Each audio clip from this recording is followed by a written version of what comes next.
Assalamualaikum warahmatullahi wabarakatuh. Salam dan bahagia Bapak Ibu guru hebat.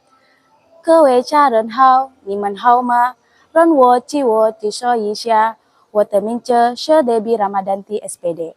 Saya pendidik di TK Kasih Maitreya Selat Panjang Kabupaten Kepulauan Meranti, Riau. Pada video kali ini, saya akan berbagi praktik baik mengenai asesmen pembelajaran.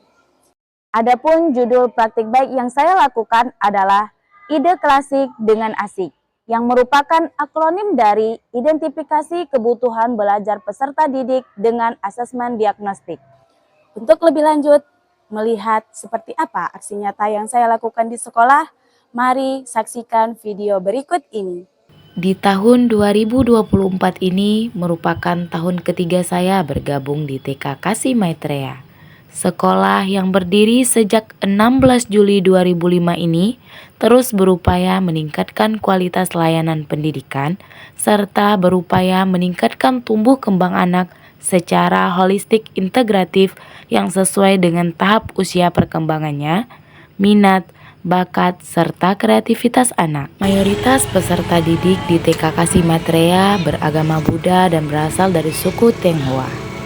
Bahasa sehari-hari yang biasa digunakan adalah bahasa Hokkien, sehingga masih banyak peserta didik yang kurang memahami penggunaan bahasa Indonesia. Namun TK Kasih Maitreya terbuka untuk umum, sehingga tidak membeda-bedakan suku, agama, dan budaya dalam layanannya. TK Kasih Maitreya memiliki moto dunia satu keluarga yang menerapkan prinsip Bhinneka Tunggal Ika, sehingga perbedaan di antara peserta didik dirangkul menjadi keharmonisan. Hal ini dapat dilihat dengan adanya peserta didik yang berasal dari suku Melayu, Jawa, Batak, suku Akit, dan ada yang berasal dari India. Peserta didik yang ada di TK Kasih Maitreya memiliki latar belakang keluarga yang beragam, sehingga cara belajar tiap anak pun berbeda sesuai dengan pola asuh keluarga dan lingkungannya. Berawal dari keragaman tersebutlah menjadi sebuah tantangan tersendiri bagi saya sebagai seorang pendidik, di mana saya harus dapat menyelaraskan pendidikan yang diberikan untuk anak-anak agar sesuai dengan kebutuhan, minat, dan bakat anak sehingga dapat berkembang secara optimal. Di minggu ketiga masa pengenalan lingkungan sekolah, di kelas saya masih terdapat beberapa anak yang masih belum mau mengikuti pembelajaran dan masih belum dapat berkomunikasi dengan baik dikarenakan bahasa pengantar yang berbeda. Lalu, masih ditemukan anak yang tidak mengerti arahan serta tumbuh kembang anak yang berbeda. Nah, berdasarkan hal tersebut, strategi yang saya lakukan dalam merancang pembelajaran yang sesuai dengan kebutuhan peserta didik adalah dengan melakukan asesmen diagnostik awal di masa pengenalan lingkungan sekolah ini. Pada tahap awal perencanaan, saya menentukan apa tujuan spesifik dari dilakukannya asesmen diagnostik awal ini. Adapun diagnostik yang dilakukan yakni bertujuan untuk mengidentifikasi kebutuhan belajar, mengidentifikasi minat, kemampuan, dan kesulitan belajar anak. Tahap selanjutnya menyiapkan instrumen penilaian. Namun terlebih dahulu, saya melakukan penghitungan usia anak untuk menentukan kuesioner penilaian berdasarkan usia anak, menyiapkan lembar observasi, daftar cek, atau tes sederhana. Di tahap implementasi, pertama saya melakukan penilaian observasi terstruktur. Dilakukan dengan mengamati perilaku tertentu yang sudah ditentukan sebelumnya.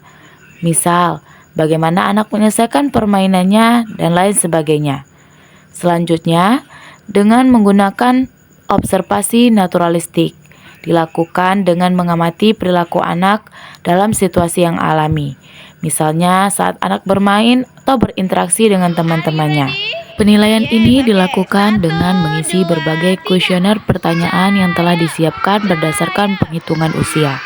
Selanjutnya, juga melakukan tes sederhana kepada anak, seperti tes motorik halus, tes bicara atau bahasa, tes kognitif, dan sosial emosional. Tahap implementasi selanjutnya melakukan penilaian dengan pengecekan deteksi dini tumbuh kembang anak, melakukan pengukuran tinggi badan, berat badan, lingkar kepala, pengecekan kebersihan gigi, kebersihan telinga, kebersihan rambut, dan juga kebersihan kuku anak. Tahap implementasi selanjutnya melakukan penilaian dengan tanya jawab atau wawancara, dengan menanyakan sejumlah pertanyaan kepada peserta didik. Saya ya, kalau Michael dingin, itu pakai apa? Pakai selimut. Ya, kalau Michael capek, harus apa?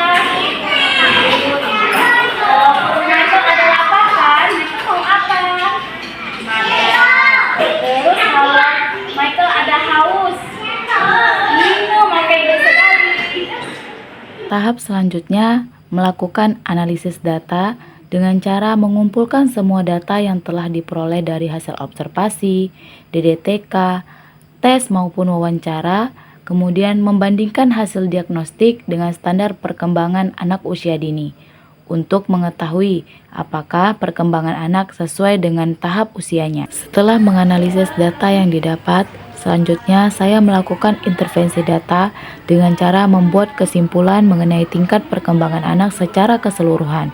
Kemudian memberikan pendampingan individual berupa intervensi satu persatu kepada anak dengan memberikan pengayaan atau tambahan belajar anak di luar jam pelajaran kepada anak yang memerlukan bimbingan khusus. Hal lainnya yang saya maksimalkan adalah dengan mengedepankan peran tutor sebaya atau peer teaching, di mana saya melibatkan siswa dalam peran mengajar untuk membantu teman sebayanya memahami materi, membangun keterampilan sosial, dan menciptakan pembelajaran yang kolaboratif. Selanjutnya, hal yang saya perhatikan juga adalah perlibatan orang tua dalam memaksimalkan dukungan perkembangan belajar anak, melaporkan hasil asesmen, dan menciptakan komunikasi terbuka dengan orang tua.